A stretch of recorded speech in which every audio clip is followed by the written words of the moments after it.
Hola, ¿qué tal a todos? Les da la bienvenida al Departamento de Lenguas de la Facultad de Filosofía y Letras. Me presento, soy el doctor Gerardo López Lozada y hoy estaré moderando esta mesa del encuentro Comprensión de Lectura, Estrategias, Materiales, Evaluación y Retos para la Inclusión Social. La mesa del día de hoy lleva el título de Evaluación y Estrategias de la Comprensión de Lectura. De entrada suena un tema bastante rico. Ya comenzó el encuentro de una manera muy positiva. Hace un momento estuve yo en la plenaria, ¿no?, del doctor Hosberger. Y bueno, nuestro primer participante el día de hoy es Pablo Ortiz del Toro. Voy a leer su semblanza, si me lo permiten. Pablo estudió la licenciatura en Lengua y Literaturas Hispánicas en la Facultad de Filosofía y Letras de la UNAM y concluyó sus estudios de maestría en Literatura Mexicana y maestría en Docencia para la Educación Media Superior con especialidad en Español en la misma casa de estudios. Fue reseñista externo para el Fondo de Cultura Económica y ha colaborado en diversas revistas y suplementos culturales como la Revista de la Biblioteca de México, Confabulario del Periódico El Universal, la Gaceta del Fondo de Cultura Económica, entre otras. Publicó El ocaso del porfiriato, Antología histórica de la poesía mexicana del siglo XX en el Fondo de Cultura Económica y colaboró en el libro Poesía y prosa de José Gorostiza, publicado por la editorial Siglo XXI. Fue becario del Centro Mexicano de Escritores en el periodo 2003-2004 y profesor de la Facultad de Filosofía y Letras de 2004 a 2007. Actualmente es profesor investigador de tiempo completo en la Universidad Autónoma Chapingo y escribe la columna Gato Encerrado, Historias de Ciencia No Ficción, que se publica en la revista Molino de Letras. La intervención de Pablo el día de hoy se llama Evaluación de la comprensión lectora en bachillerato. Notas para un análisis. Bienvenido, Pablo. Te cedo la palabra. ¿Qué tal? Muy buenas tardes. Gracias por aceptar mi participación. Gracias por la oportunidad.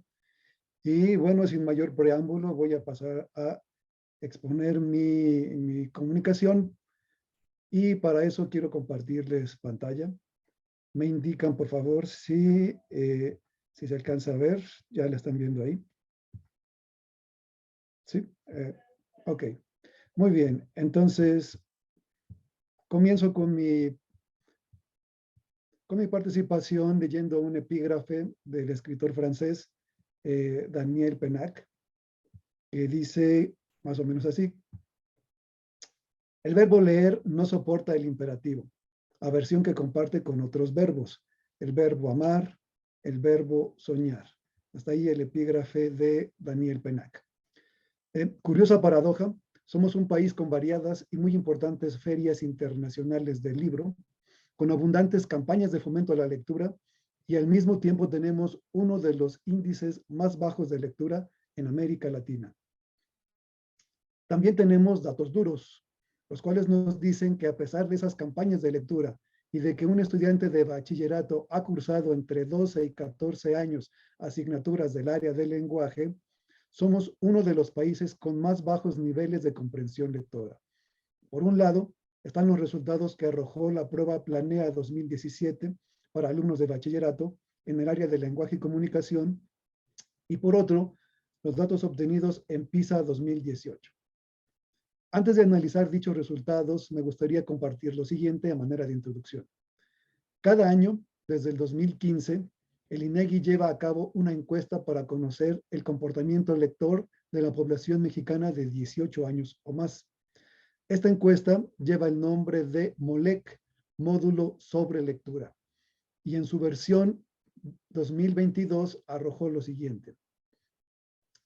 El promedio de libros leídos al año por mexicanos, como ya se dijo, fue de 3.9 ejemplares, de los cuales, según el 44.1% de la población adulta, son leídos por entretenimiento.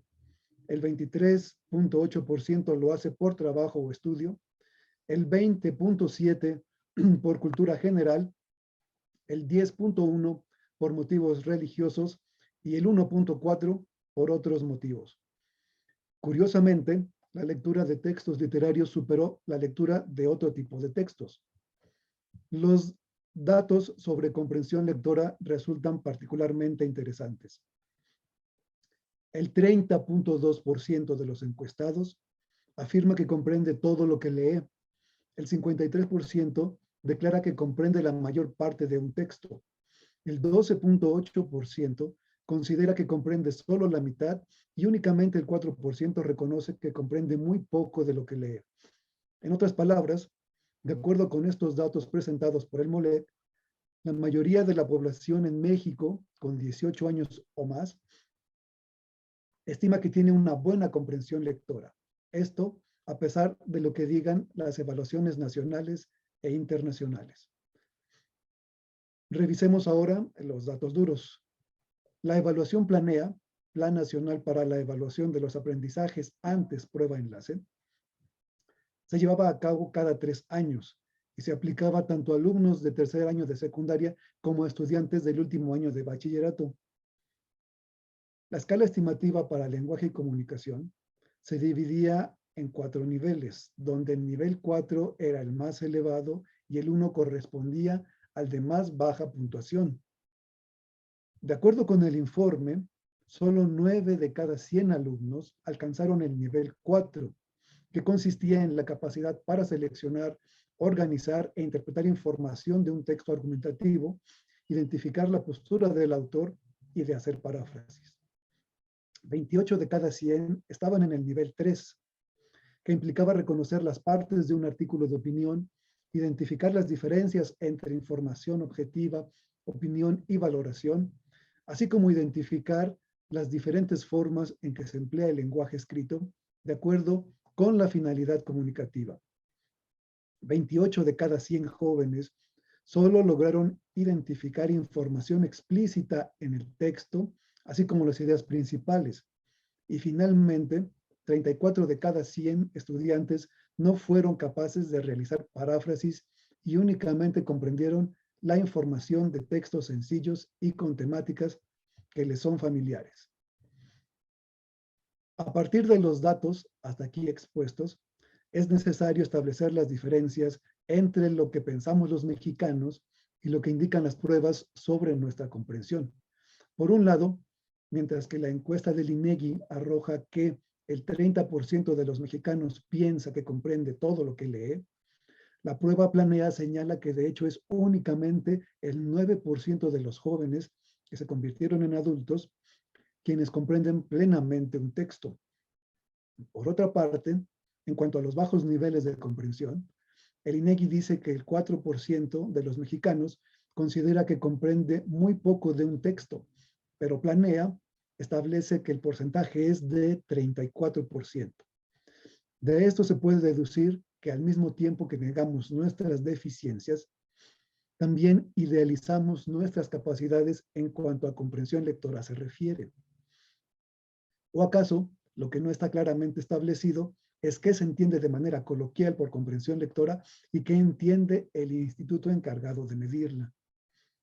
Al partir de criterios subjetivos, no podemos establecer qué entienden las personas por comprensión lectora, pero como podemos observar en la tabla, gran parte del concepto para el INEE estaba basado en la identificación de los elementos estructurales y de los propósitos comunicativos de los tipos textuales, así como en la habilidad del alumno para distinguir un tipo textual de otro y para reconocer los usos del lenguaje que se realizan en un texto.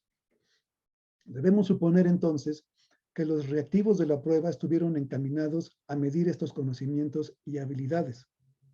Conviene preguntar si en verdad identificar la postura del autor en un texto expositivo es un indicador de que un estudiante tiene un alto nivel de comprensión, o no hacerlo demuestra lo contrario. Y podemos extender las preguntas si esbozamos una definición de comprensión lectora a partir de la información presentada por el documento Planea Resultados Nacionales 2017, Educación Media Superior, el último que se ha hecho para medir la comprensión lectora en nuestro país. Para empezar, la prueba se estructura a partir de 4 ejes. 1. Manejo y construcción de la información. 2. texto argumentativo. 3, texto expositivo. Y 4, texto literario. Dejemos de lado el eje 1 y pasemos directamente al 2, texto argumentativo. En resumen, para este eje, la comprensión lectora se mide en la capacidad del estudiante para identificar argumentos, distinguir propósitos comunicativos y, como ya se dijo, identificar la postura del autor de una reseña crítica. Para el eje 3, texto expositivo, lo importante es identificar, cito, el significado de los textos expositivos, el tema central y el concepto de referente. Finalmente, en el eje 4, texto literario, los criterios fuera de los aspectos estructurales de la narración, no quedan del todo claros. Identificar el propósito comunicativo del texto literario, las características del texto literario, las características de un texto narrativo y finalmente comparar, cito, textos literarios con los medios de comunicación.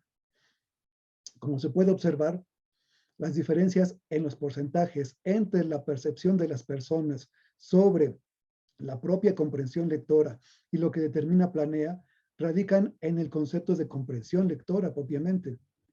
Como se señaló antes, al partir de criterios subjetivos, no podemos determinar qué entienden las personas por comprensión lectora, pero definitivamente jamás pensarían que un criterio para medirla es identificar el propósito comunicativo de un texto o la postura de un autor respecto a un tema. A manera de conclusión preliminar, podemos afirmar que aunque se habla de lo mismo, no se comprende lo mismo cuando hablamos de comprensión. Pero no solo de lo coloquial a lo académico y formal, existe una discrepancia en lo que se entiende por comprensión lectora. De hecho, entre Planea y PISA existen notables diferencias, a pesar de que la primera se basa en el marco de referencia empleado por la OCDE para el diseño de las pruebas que miden la comprensión lectora.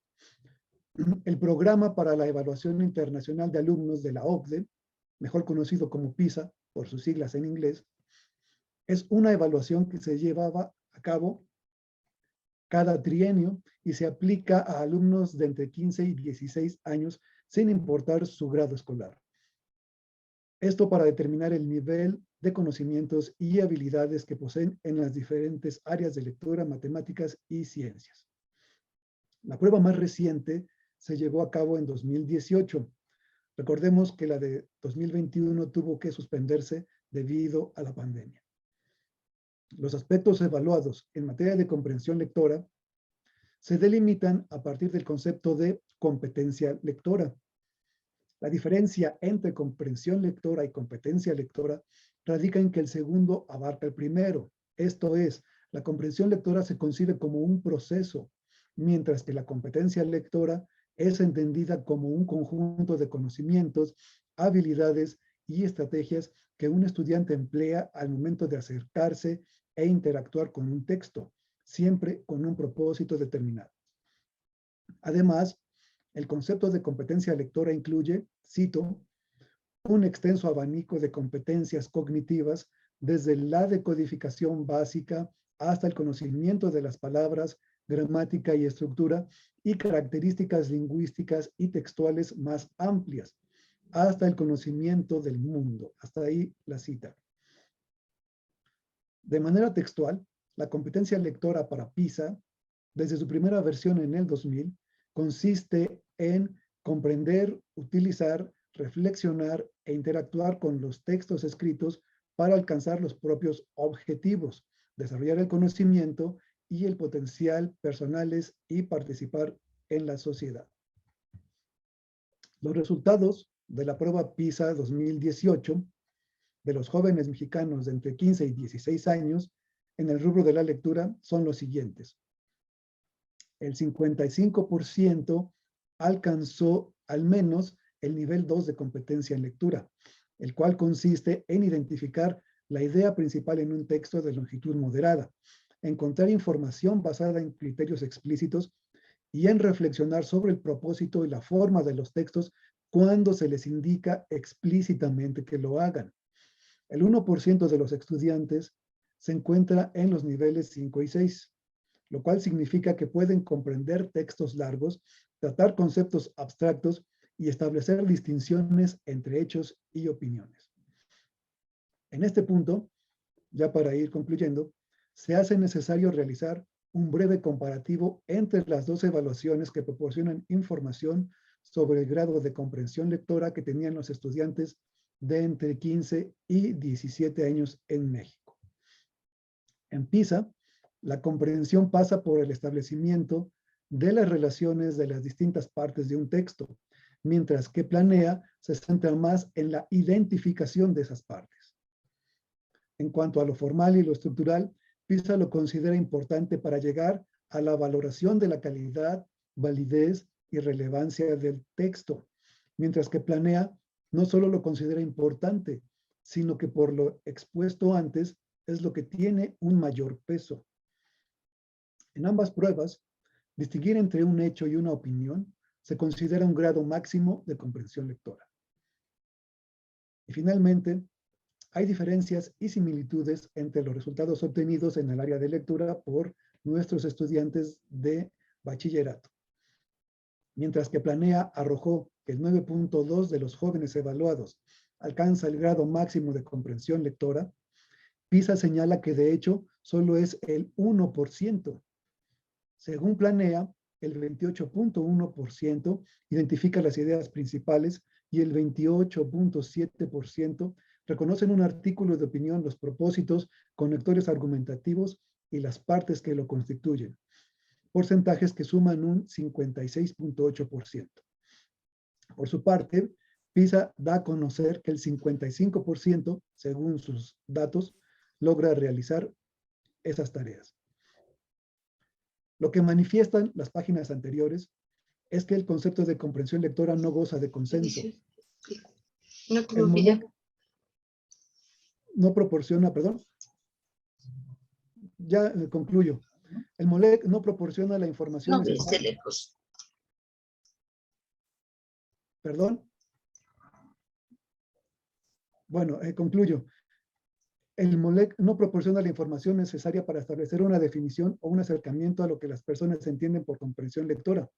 La prueba Planea, según se vio, partiendo del concepto de competencia lectora de PISA, se enfoca más en la identificación de elementos estructurales, propósitos del autor y las ideas principales de los textos.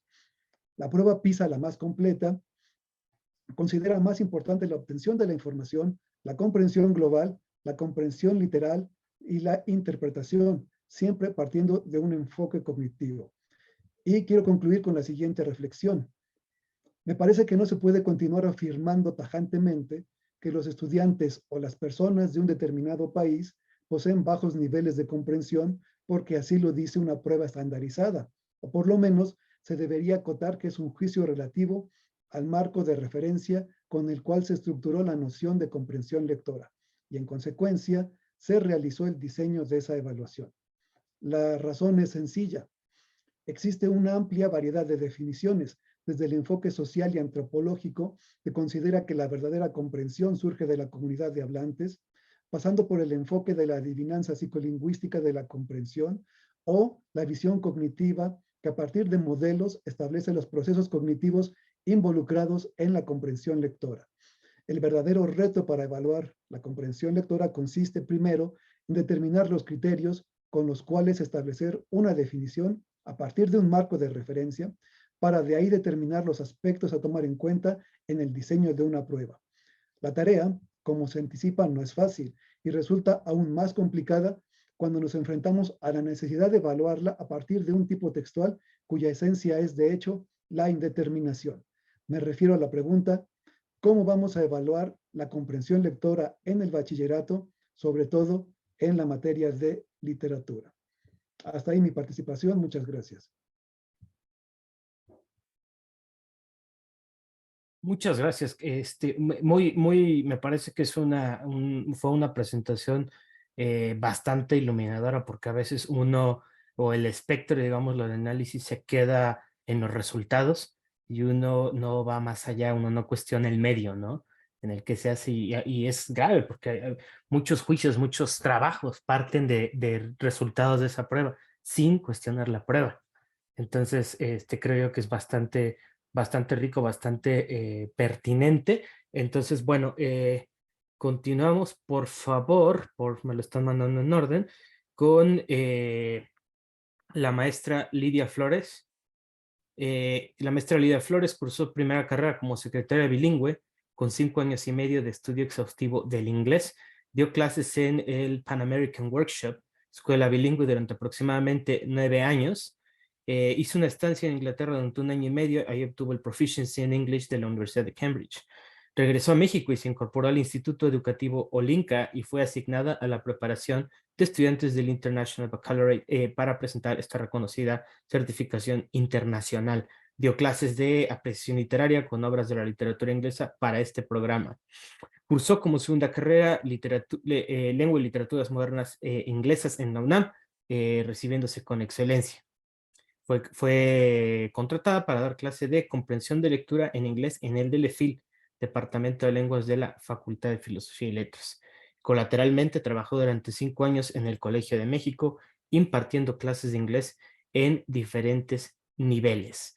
El día de hoy, su presentación nos hablará de una presentación que preparó que se llama Lectura de comprensión paso a paso. Le cedo la palabra.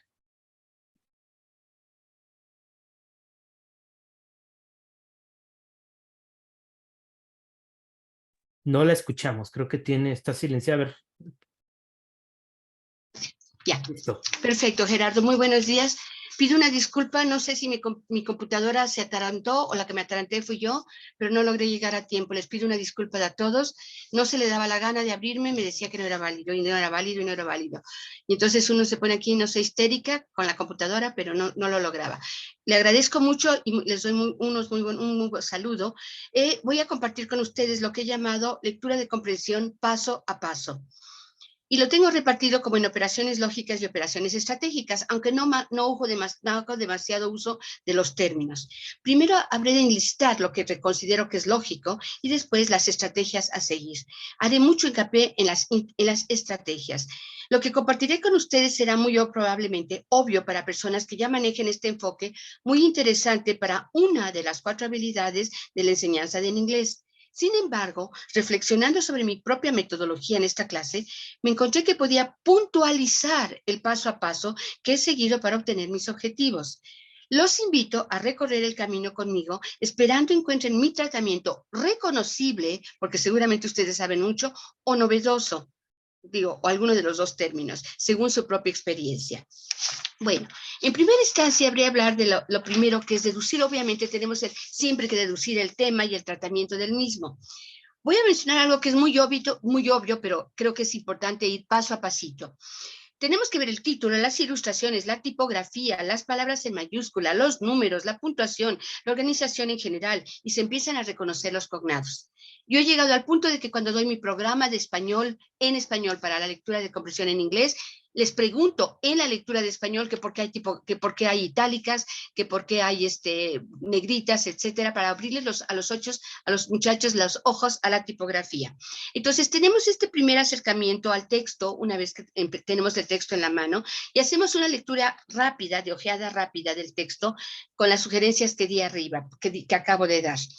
El movimiento circular, el ocular de los muchachos, la idea es que los alumnos vayan detectando en primera instancia los cognados, lo cual ustedes, por supuesto, seguramente saben, que estas palabras son de contenido en la primera pasada, y después en el primer párrafo, y después en cada oración. También habrá que reconocer que hay palabras que se usan varias veces, hacérselas notar a los estudiantes. A esta le llamo yo una lectura de telegrama. Ellos ya no les tocó vivir los telegramas, pero les platico cómo había telegramas que con palabritas sueltas uno iba entendiendo. Ahora, mucho de mi docencia está enfocada a la estrategia de incrementar el vocabulario para los alumnos, en los alumnos. Paul Nation y Robert Warren nos dicen que las buenas noticias para los aprendientes y maestros de los idiomas es que un número muy pequeño de las palabras en inglés ocurre frecuentemente y que si el estudiante las sabe, entonces el estudiante sabrá una gran proporción de las palabras que están presentes en el texto escrito. Y la mayoría de esas palabras son palabras de contenido y saber suficientes de ellas permite una buena comprensión del texto. Entonces, como esto uno lo reconoce como una realidad a mayor comprensión de palabras, yo trabajo mucho esto de que memoricen palabras, ¿no? Entonces, cuando les estoy diciendo que lo primero que nos acercamos es a través de los cognados, esa es la primera lista que les pido a los muchachos y a las muchachas que hagan, a los estudiantes que hagan. Son los falsos amigos, por lo tanto hay que tener una lista de los falsos amigos y se repasan cada vez que es pertinente y muy importante se les pide a los estudiantes que los memoricen. Inclusive a veces hasta les hago dibujos o cosas chuscas al respecto de esas palabras que son falsos cognados. Un ejemplo es la palabra realize, es el dibujito del muñeco con que se le prende el foco arriba para que sea parte de esa lista que ellos tienen de falsos cognados. Vámonos después a los conocimientos previos. Es muy obvio que cada estudiante tiene conocimientos previos, aunque muy a menudo se tiene una connotación diferente a la que se usa en el texto. Entonces se le hace notar a los estudiantes el nuevo significado de la palabra y hacemos una segunda lista. En su cuadernillo lo van repartiendo en listas. Es una de las cosas que van preparando ellos. Van preparando las listas y la segunda lista que tendrán los muchachos es la lista de los conocimientos previos que ellos tienen y cómo ese conocimiento que ellos tenían ya no es el mismo. Entonces habrán una lista de los conocimientos previos y la nueva connotación de la palabra.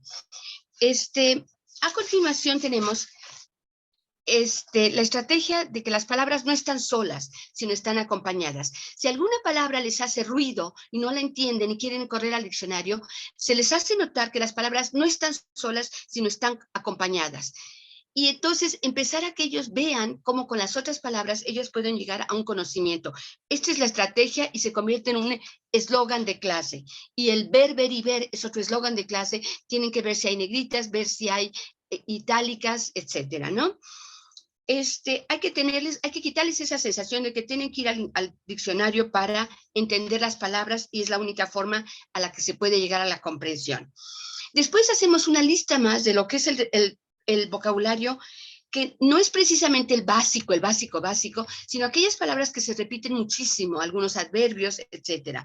Y catalogamos a las palabras a memorizar en la lista en primer lugar, y luego cada vez que puedan tratar de memorizarlas, les sugiero que de forma relativamente infantil hagan tarjetitas y escriban atrás los significados, y les vamos poniendo, las vamos separando con nexos. Vamos diciendo que una palabra que es muy importante de aprender, le pongan 5 asteriscos. Por ejemplo, los verbos recurrentes, los nexos. Los nexos son verbos recurrentes porque son marcadores del discurso. O luego también hablamos de que los verbos recurrentes. Y cuando decimos recurrentes, me refiero a que son los que están no en la lista de verbos de todos los libros de inglés, sino los que salen en las lecturas de los alumnos. Esos verbos recurrentes que son diferentes en las lecturas académicas, van haciendo, cada alumno va haciendo su propia lista de esto.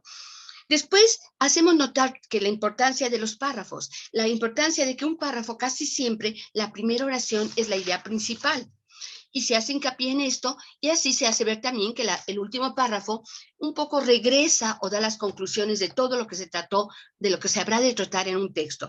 El hacer esto, antes de entrarle con detalle a una lectura, ayuda a hacer inferencias sobre lo que va a venir, sobre las predicciones, sobre el texto que se va a manejar. Ahora, voy a estar insistiendo sobre que hay que enseñar vocabulario, insistir en el vocabulario, porque esto les va a facilitar la comprensión. Hay que reconocer, como ya les dije, los nexos. Y los nexos son palabras de 5 asteriscos. No es lo mismo decir, mañana me voy a ir a Europa, por lo tanto voy a hacer tal cosa, que mañana me voy a ir a Europa, sin embargo tal cosa. Entonces, esta diferencia, esto que sucede cuando entra un marcador de discurso, es importante. La estrategia, pues, es que cada vez que aparece un nexo en una lectura, se ponen en un recuadro o se encirculan o con marcador amarillo, pero se refuerzan cada vez que salen los nexos. ¿Qué quieren? ¿Se acuerdan este nexo? ¿Se acuerdan que tenían que memorizarlo? ¿Qué quiere decir? ¿Qué quiere decir? ¿Qué quiere decir? Y a los pobres los traigo de acá para allá en que qué quiere decir el nexo cada vez que aparece el nexo. Entonces, y de ser posible, se usa un aprendizaje significativo. Si tenemos la palabra aunque, se le dice a un muchacho, bueno, dime una oración en que tú me digas que ibas a hacer algo, aunque no lo lograste hacer. ¿Por qué no la lograste hacer? Y se les ayuda a hacer unas 3, 4 oraciones significativas con ese nexo para que les quede en la memoria. Se habrá de llevar a entender también el reconocer en la sintaxis, en este movimiento ya que vamos en una lectura más puntual del texto. Ya hicimos la lectura rápida, el skimming, vimos los párrafos que tienen una primera oración que hablará de cada párrafo, y luego tenemos lo que se trata ya la lectura más puntual. Empezamos a ver quién hizo qué. ¿Quién hizo qué? El 1 es el sujeto, el 2 es el verbo y luego viene el complemento. Y manejo la estrategia 1, 2, 3, 1, 2, 3, ¿dónde está tu 1? ¿Dónde está tu 2? ¿Dónde está tu 3? Para tratar de evitar un poquito tanta palabra gramatical y que ellos estén pendientes. Ahora, lo bueno con el inglés es que es mucho más lineal que el español. Entonces, ellos pueden tener un poquito más de nociones de que, bueno, esta palabra no la conozco, pero ha de ser la 1 porque está al principio, ¿no? Y la 2, pues muy probablemente sea la que termine con S o con ED, y entonces esa podrá ser el verbo. Entonces, los estudiantes empiezan a dejar de ver las palabras y ven la sintaxis, el orden de las palabras. Ahora, ya cuando estamos hablando de la sintaxis, hablamos también de las palabras importantes en un texto, las palabras de contenido. Tengo yo la sensación, y creo que podrán estar muy de acuerdo conmigo, que las palabras de contenido son generalmente sustantivos. Lo divino y lo simpático, usando la palabra divino, fue palabra muy de señora. Lo divino, lo simpático, es que los muchachos no se acuerdan ni siquiera de qué son los sustantivos en español. Entonces, hay que recordarles que una palabra que tiene el por delante, las, los, un, uno, una, esos son los sustantivos. Entonces, la idiosincrasia, ¿será o no será este sustantivo? La tarugada que hice ayer, ¿será o no será sustantivo? La dificultad, una intromisión, cualquier palabra que puedo manejar con una, entonces será un sustantivo. Y lo mismo exactamente sucede en el inglés. Yo les llamo que en el inglés, aunque las palabras no las reconozcan, siempre habrá una forma de reconocer esos sustantivos. Esos sustantivos aparecen porque hay una especie de semáforo rojo. Y les voy a decir que el semáforo rojo son precisamente estas palabras que van acompañando a los sustantivos. El the, el a, el an, el me, my book, your book, their book, el this, este libro, this book, these animals o these threads. Aunque la palabra sea una palabra muy difícil, el semáforo me va a indicar que ahí viene un sustantivo. Entonces, another, other, inclusive el posesivo también es una parte de los semáforos rojos. Y les insisto, a ver, ahí hay un semáforo rojo. ¿Qué vendrá? Vendrá un sustantivo. Y esto es especialmente útil porque cuando llegamos a las fases nominales, es especialmente útil porque luego no reconocen el desorden, por llamarlo de una forma, que hay en inglés respecto a los adjetivos y los sustantivos.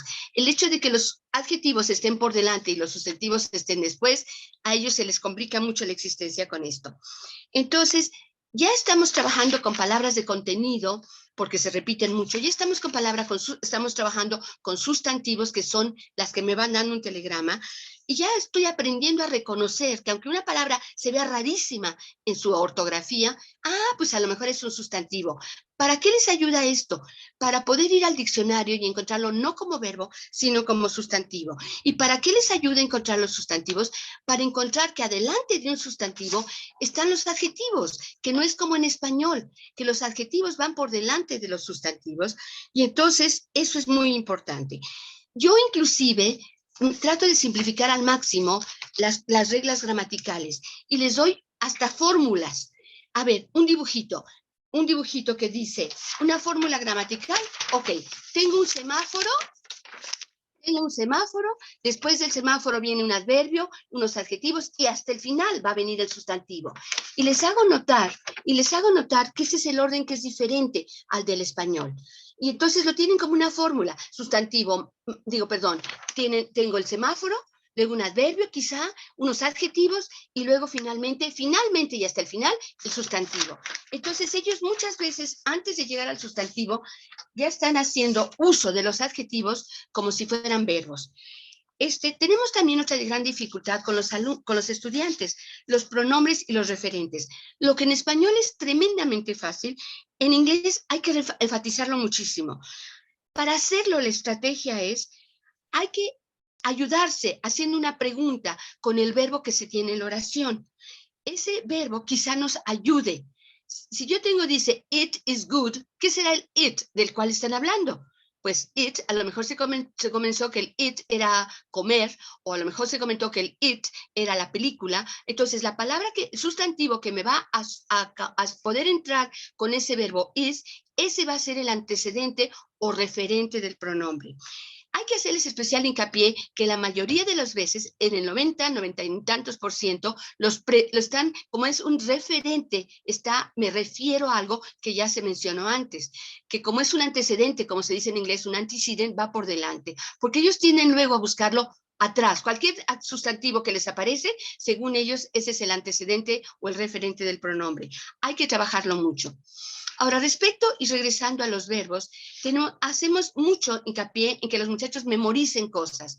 Una palabra que termina en S es una de dos, o es un sustantivo en plural, o es un verbo en tercera persona del singular. Y casi que memoricen esta fórmula. Que pudiéramos ir cerrando, por favor, maestra. Sí, ¿también? claro que sí. Entonces, todas estas estrategias, todas estas memorizaciones son importantes. Los reconocimientos también de los auxiliares, de los models. Aprendérselos de memoria de forma de preferencia significativa y en listas, por supuesto. Hay que hacer listas de las partículas adverbiales. No tienen que conocer los phrasal verbs, no es objeto de una lectura de comprensión, pero sí es importante que reconozcan la partícula adverbial. El ING, ¿cuándo es un ING, un sustantivo, un adjetivo o un adverbio?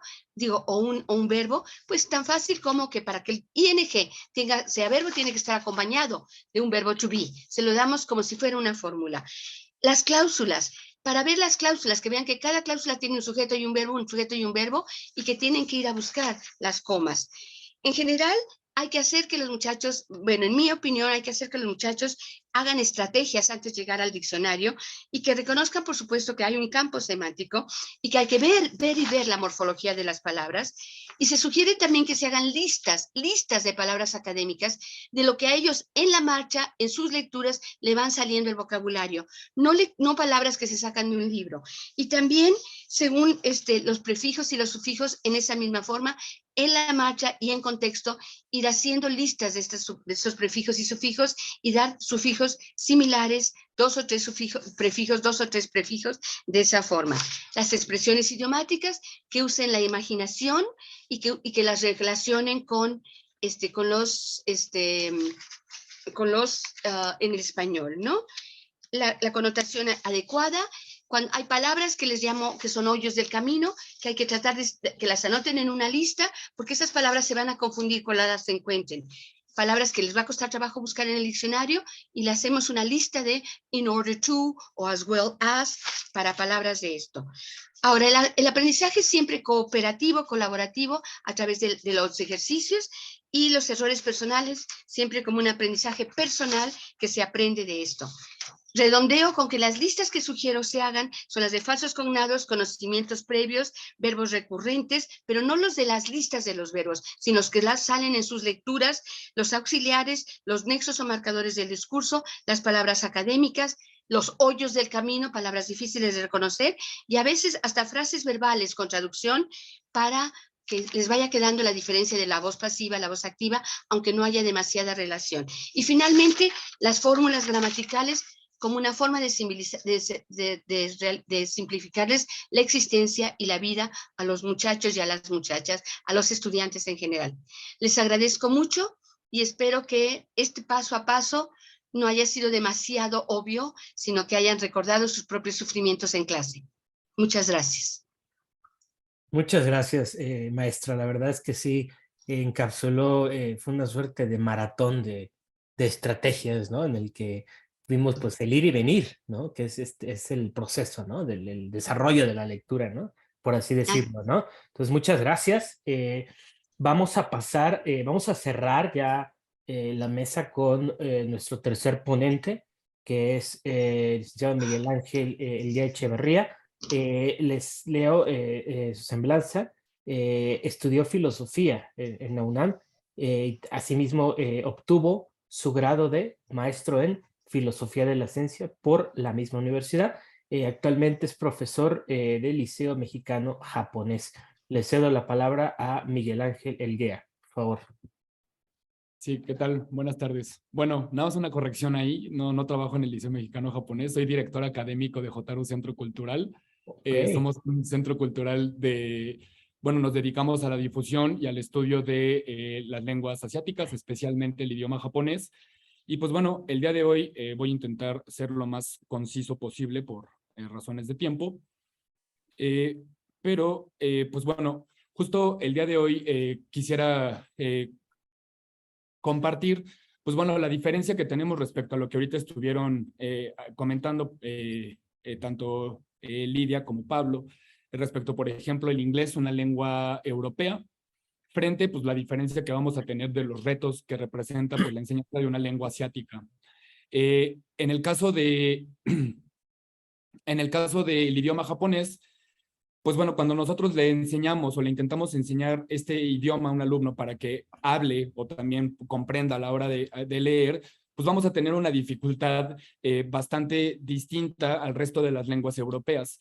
Y realmente a lo largo de mucho tiempo pues, de enseñanza de este idioma, aunque yo no tuve una formación necesariamente directa desde letras, desde idiomas, sí puedo decir que la filosofía me dio una perspectiva bastante interesante para detectar un problema que tenía que ver principalmente con una forma de pensar global, europea, eurocéntrica, donde se piensa que todos los idiomas de todo el mundo funcionan de la misma manera, tienen los mismos elementos, tienen la misma estructura, y pues bueno, sabemos también, yo desde la filosofía estudié muy bien, todas estas teorías que universalizan las estructuras del lenguaje y que se cree verdaderamente que todos los seres humanos tenemos la misma estructura del lenguaje en nuestras mentes, ¿no? Que, bueno, son posturas mentalistas, internalistas, pues que son bastante polémicas, o que por lo menos podemos polemizar hasta cierto punto y decir, verdaderamente todos pertenecemos a esta especie de esencia del lenguaje único, que todo mundo compartimos de forma trascendental, por ahí dirán algunos filósofos.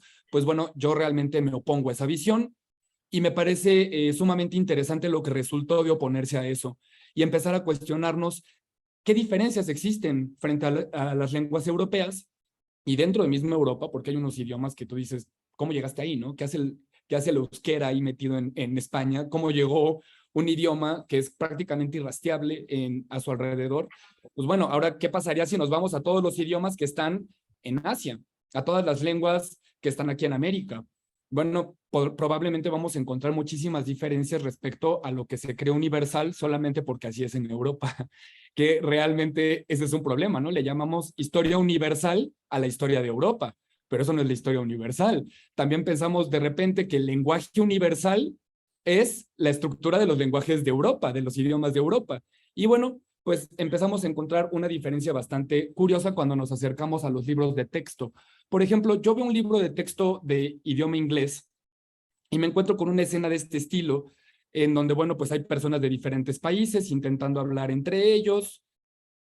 Me acerco a uno de alemán y básicamente me voy a encontrar con una estructura muy, muy semejante.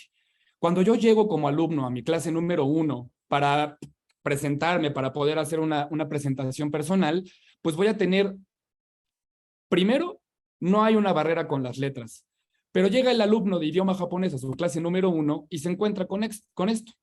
Se va a encontrar con un texto donde las propias letras representan un problema y el acceder al sistema de escritura ya es un problema para el alumno.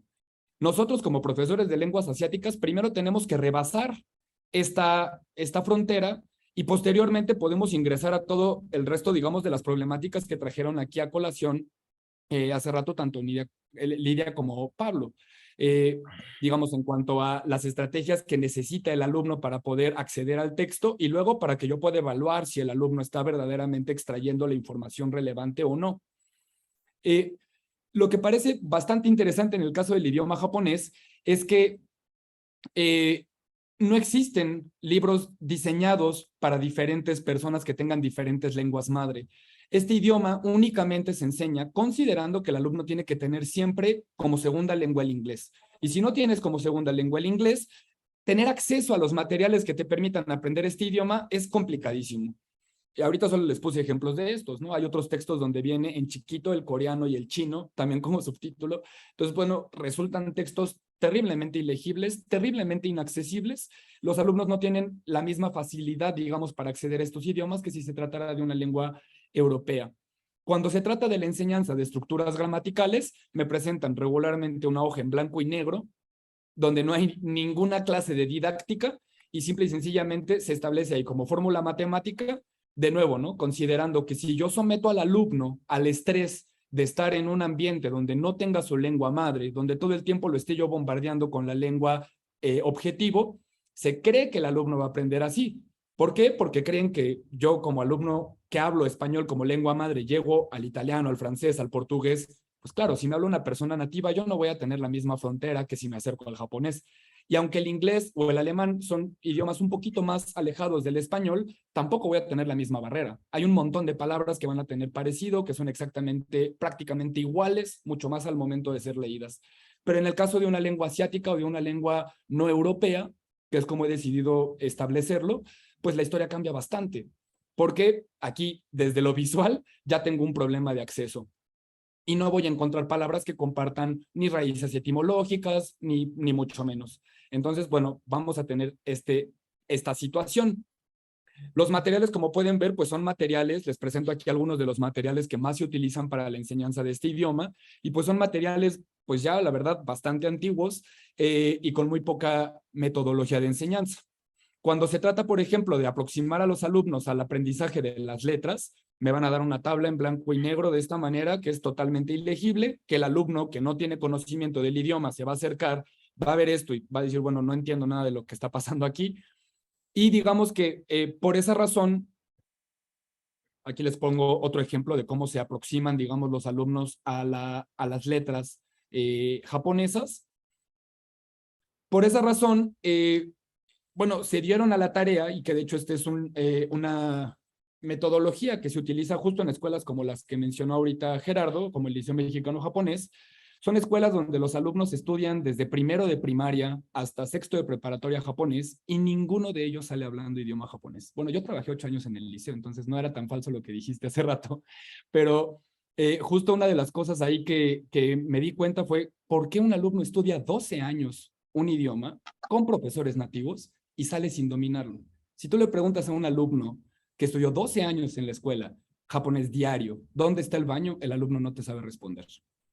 Y eso realmente, pues bueno, hay algo crítico ahí, porque entonces pareciera que lo que está fallando no necesariamente es, digamos, que el idioma sea un idioma difícil, sino que pues puede haber un problema metodológico. ¿Cuál es el problema metodológico que yo considero?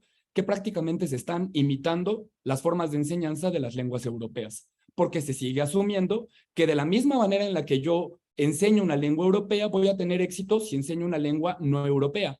Y ese prejuicio y esa colonización intelectual, digamos, por parte de las lenguas europeas, ha sido muy dañino para todo lo que no es europeo.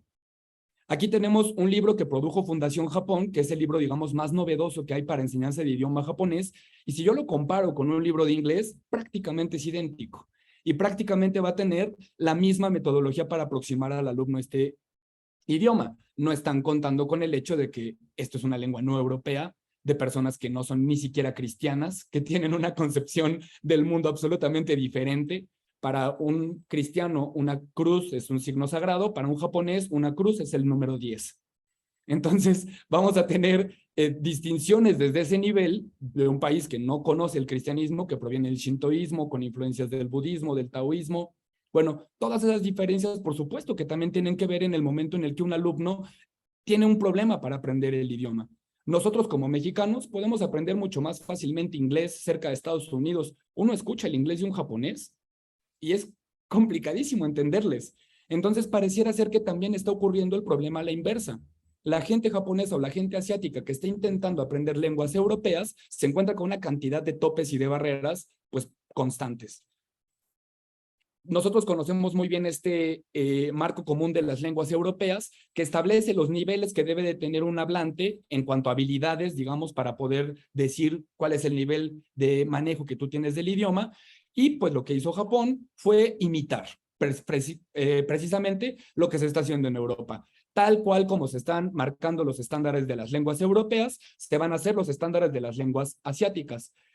Yo, digamos, ya después de 11 años de estar enseñando japonés, me doy cuenta de la cantidad de personas que se sienten frustradas porque no pueden avanzar a hablar idioma japonés.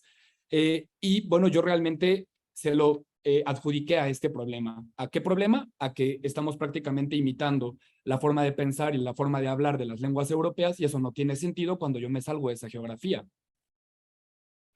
Este libro, por ejemplo, pues aproxima las letras japonesas con un poquito más, digamos, de color, de recursos didácticos que permita que el alumno se aproxime, pero pues bueno, este libro también falló en que, por ejemplo, subestima la habilidad de la escritura de las letras. Hablan de que solamente el alumno tiene que tener un reconocimiento visual de la letra y eso es suficiente. Entonces tienen ejercicios donde el alumno no tiene que escribir, donde el alumno no tiene que producir, digamos, letras, únicamente tiene que poder reconocerlas. ¿Y eso en qué termina? Pues termina en que la gente no consigue, digamos, dominar con éxito el idioma. Ahora, nosotros como Hotaru Centro Cultural, como esta institución de reciente creación, nos dimos a la tarea justamente de crear una nueva metodología de enseñanza de idioma japonés en donde hemos creado una serie de libros que le van a permitir a los alumnos, como pueden ver aquí, pues progresar hasta un nivel intermedio. Hasta este momento solamente nos hemos encontrado, bueno, solamente hemos llegado al nivel intermedio en la producción de nuestros materiales, pero bueno, a diferencia de los libros que les enseñé al inicio, nosotros empleamos una metodología donde las letras japonesas no se enseñan solo en blanco y negro, sino que pintamos nuestras tablas de colores. Así vamos a permitirle, por ejemplo, a los alumnos reconocer cómo todos los fonemas A van a estar de rojo, todos los fonemas I de amarillo y así sucesivamente. Esto no solamente nos va a permitir que el alumno pueda navegar, digamos, de manera más sencilla esta tabla de hiragana, katakana, que son los nombres de los sistemas básicos de escritura del idioma japonés, sino que además, más adelante, nos va a permitir mostrar cómo ciertas marcas de las que hablaba hace rato Lidia muy bien, ¿no? Ciertas marcas que tú dices, a ver, ¿ves esto? Es verbo, no te confundas. Nosotros, digamos, pintando esta tabla de colores, le vamos a dar una herramienta adicional al alumno para que pueda aprender de forma más sencilla las letras, digamos, relacionando un color con un fonema vocálico claro, pero posteriormente, esto también nos va a permitir que el alumno empiece a reconocer funciones gramaticales, que el alumno empiece a reconocer tiempos verbales. Yo le puedo decir al alumno, mira, si tú te encuentras una letra roja, te apuesto que es negación o te apuesto que es pasado. Si te encuentras una letra amarilla o azul, te apuesto que es un presente afirmativo. Y así sucesivamente puedo comenzar a asignar funciones gramaticales también con los colores. ¿Qué pasa con las diferencias que estoy marcando respecto a las lenguas asiáticas y las lenguas europeas? La estructura o la sintaxis de una oración del español, la más típica sería sujeto, verbo, predicado, pero resulta que en japonés me encuentro con sujeto, predicado, verbo. Además de que en español voy a tener artículos, voy a tener preposiciones, voy a tener cierto tipo de conectores que en el japonés no existen. En el japonés no hay artículo, en el japonés no existe ni el singular ni el plural, no existe el femenino ni el masculino. Entonces, cuando una persona que viene con esta concepción del artículo, de una lengua que funciona primordialmente con artículos, ¿qué le dices cuando llega a un idioma donde no hay artículo? Y a la inversa, cuando el japonés llega y me dice, oye, ¿por qué el vaso es niño? Oye, ¿por qué la silla es niña? No tiene sentido, ¿no? También es bastante interesante ver lo que ocurre cuando dos culturas que tienen formas de hablar totalmente distintas chocan.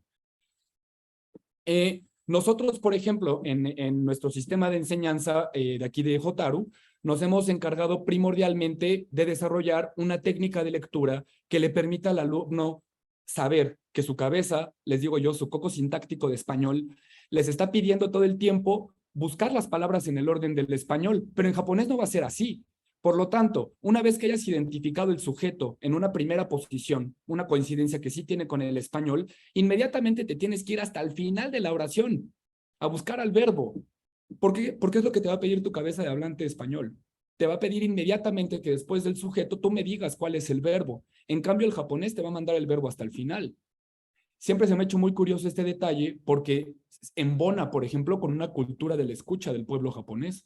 Yo no puedo interrumpirte en una oración si no escucho el verbo. Si no llego hasta el final de la oración, no voy a entender si estás hablando en presente, en pasado, en futuro, en negativo, en afirmativo. No lo voy a hacer. En cambio, en español, inmediatamente tú dices, yo quiero, y ya, la otra persona sabe que vas a pedir algo, ¿no? En la segunda palabra ya te está dando información valiosísima que en el japonés va a aparecer hasta el final. Otra diferencia importantísima. En español, el verbo querer es verbo. En japonés no existe querer. Querer es un adjetivo. Entonces, que el alumno comprenda eso es complicadísimo.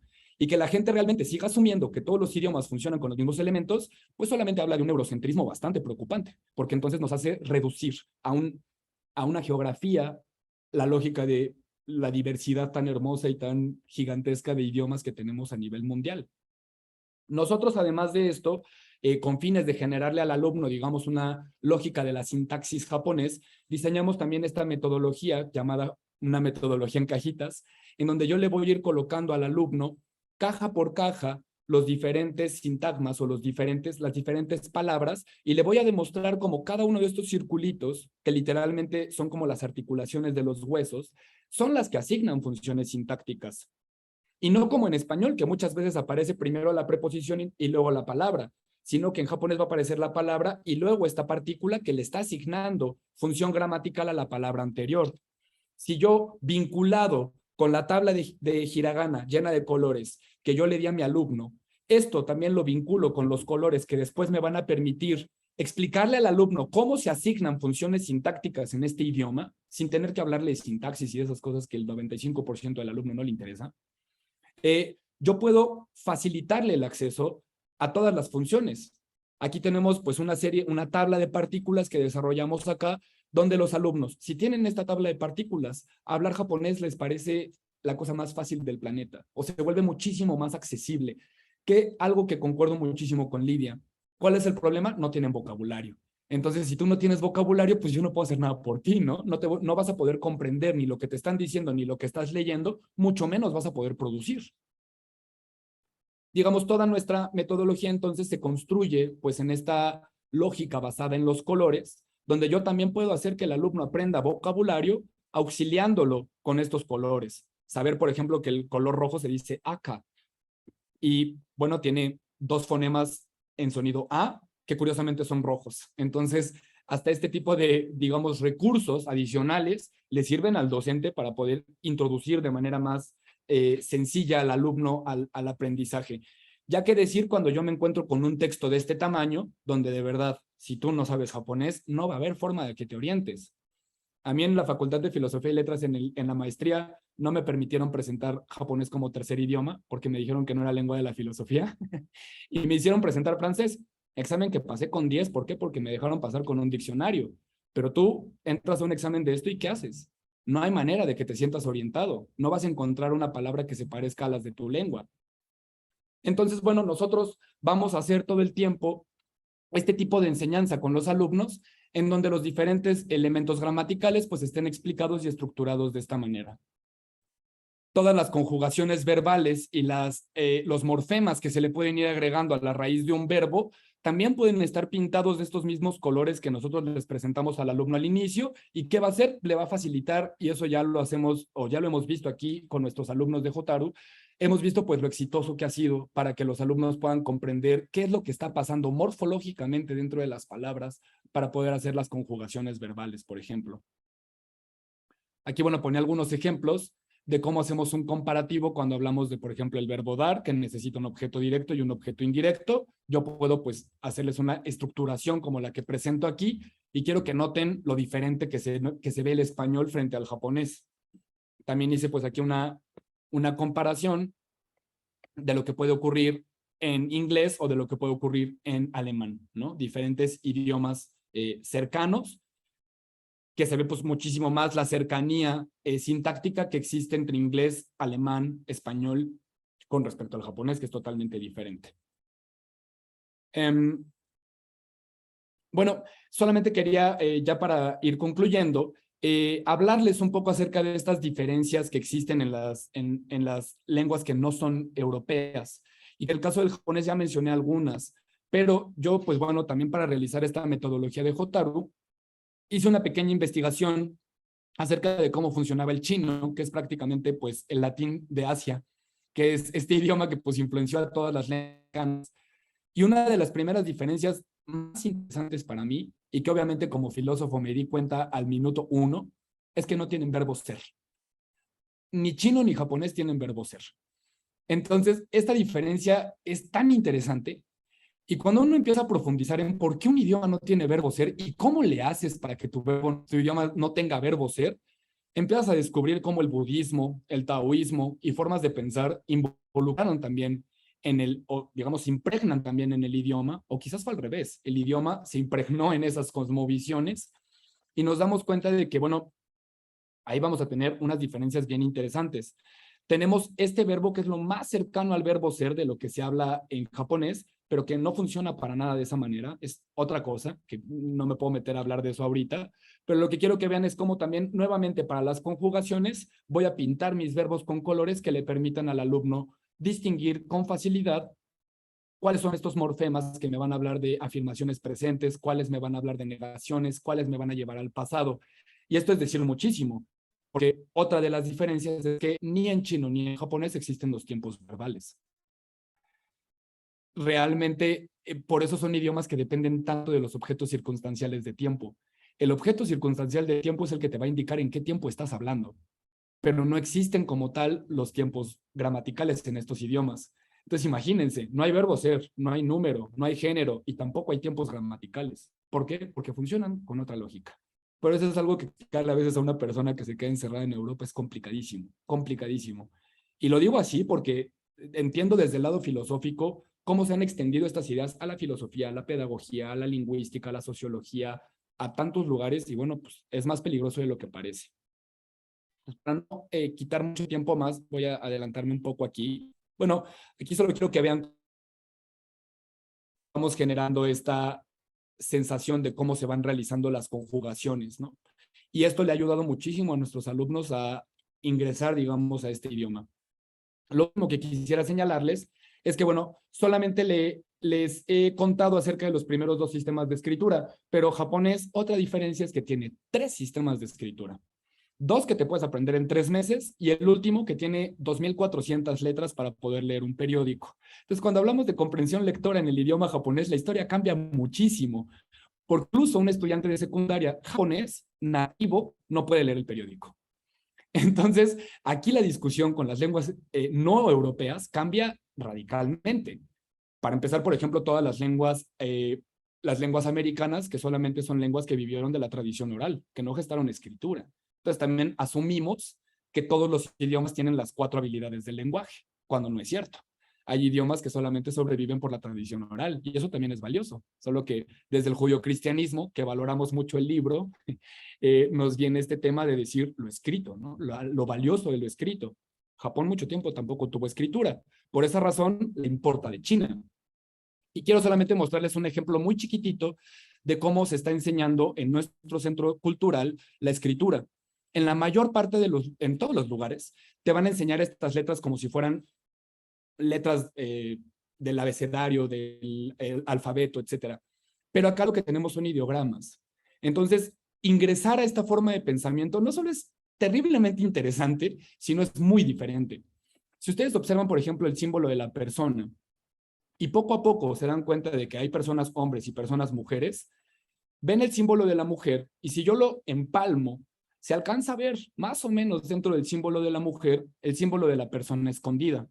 La diferencia es que la mujer tiene este pequeño o este gran orificio en el centro de su cuerpo, que justamente va a representar el útero, la matriz. Si yo después agarro el símbolo del río y lo modifico un poquito, como estas 3 líneas, le voy a borrar la línea de abajo y voy a quedarme solamente con 2. Y se las voy a poner aquí a la mujer. Cuando a la mujer le entra líquido en la matriz, es decir, cuando el semen ingresa a la matriz, en ese momento la mujer deja de ser mujer para convertirse en mamá. Aquí podemos ver cómo este es un idioma donde la escritura es totalmente una historia diferente. No tiene nada que ver con lo que se está haciendo en Europa.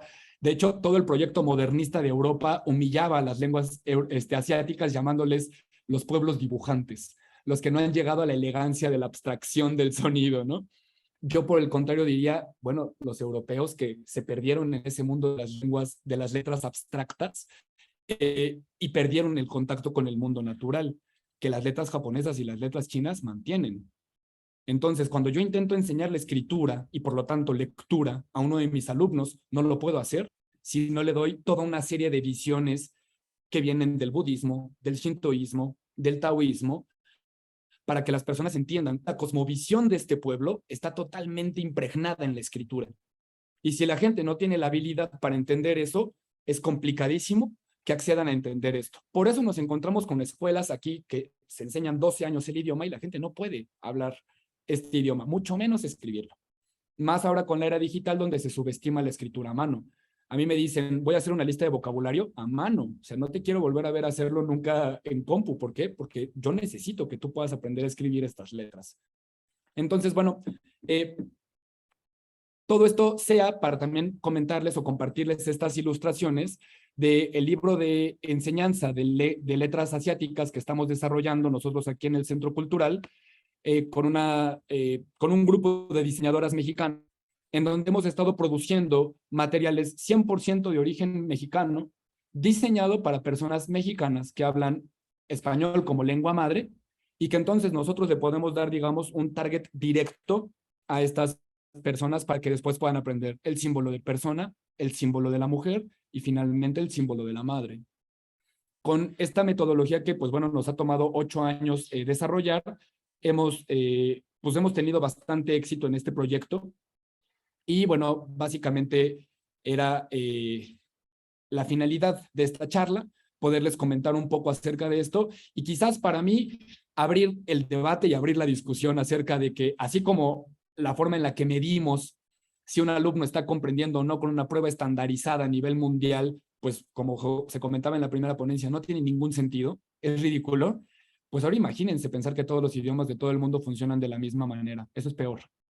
Entonces, creo que la principal intención de esta charla pues es abrir ese debate a que pues entendamos que no todas las lenguas funcionan como las lenguas europeas y que justamente pues el análisis o la indagación de lenguas americanas, de lenguas asiáticas, para mí resulta bastante interesante y bastante sugestivo para abrir esa discusión que aparentemente desde el siglo XIX no se ha abierto, se ha quedado clausurada en Europa. Y ese ha sido, pues, para mí un gran problema, porque seguimos entendiendo un problema universal que no es universal, es local. Y además, bueno, uno ve la proporción de Europa frente al mundo y no puede creer que una parcela de tierra tan pequeña como esa haya dominado ideológicamente a todo el planeta. Bueno, pues les agradezco mucho por su atención y espero haya sido interesante la intervención. Muchas gracias. Sí, muchas gracias, Miguel Ángel. La verdad es que fue una intervención que, al igual que las otras, propone una reconfiguración, ¿no? De cómo vemos las lenguas y sus cimientos también, ¿no? Que eso es lo importante. En la primera, en la de Pablo, pues bueno, se habló de cuestionar un poquito la visión que se tiene de lectura, qué hay detrás de estas pruebas, pues bueno, acá detrás de la metodología de enseñanza tradicional o más bien de emulación, ¿no? De imitación, lo cual, pues bueno, creo que hay mucha tela donde cortar, también lo comentaba la maestra Lidia, digamos, que fue, como insisto, vuelvo a usar la palabra, fue un maratón de estrategias explicadas, ¿no? Entonces, quisiera ocupar los últimos 5 minutitos para ver si hay alguna pregunta concreta de parte de quienes nos están escuchando.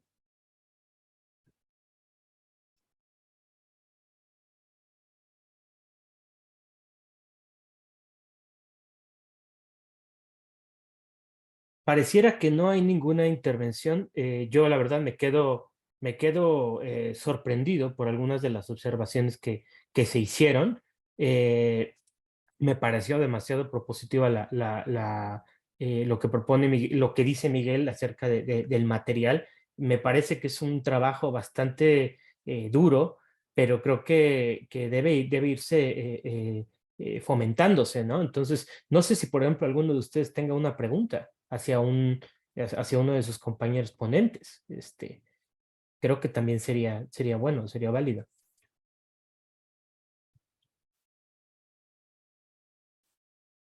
Creo que no hay ninguna observación. Entonces, pues bueno, creo que quedará para la reflexión de quienes nos vean, nos escuchen a futuro, ¿no? Entonces, porque además son temas muy en boga, ¿no? Cómo se enseña una lengua que es no europea, digámoslo, qué estrategias a seguir, que lo que dijo la maestra Lía, a lo mejor cuando uno lo escucha, suena muy obvio, suena muy evidente, suena muy clarito, pero a la hora de la práctica, a la hora de estructurarlo en un curso, no es algo tan sencillo. Pues bueno, retomando la ponencia introductoria de Pablo, pues insisto, hay que cuestionar un poquito las asunciones que hacemos, ¿no? Respecto a las pruebas de comprensión de lectura, a los resultados, ¿no? Y creo que trabajar desde ello. Si es así, si no hay preguntas, entonces damos por cerrado esta mesa. La maestra Lidia tiene una. Yo quiero agradecer que independientemente de que llegué fuera de todo momento para mi presentación, me hayan hecho un campito y me hayan permitido plantear algo de lo que yo había preparado. Es decir, no me sentí completamente para suicidarme el día de hoy, no estoy lista para el suicidio después de haber podido participar con ustedes y de oírlos hablar y de ver todo lo que tienen que contribuir. Venía yo tan atarantada que no sé si capté todo, pero muchísimas gracias por permitirme haber estado dentro de todo, aunque fuera un momentito participando con ustedes. Muy amables a todos, incluido Gerardo. Muchas gracias. Un gusto tenerlos acá y los esperamos en otras mesas. Hasta luego.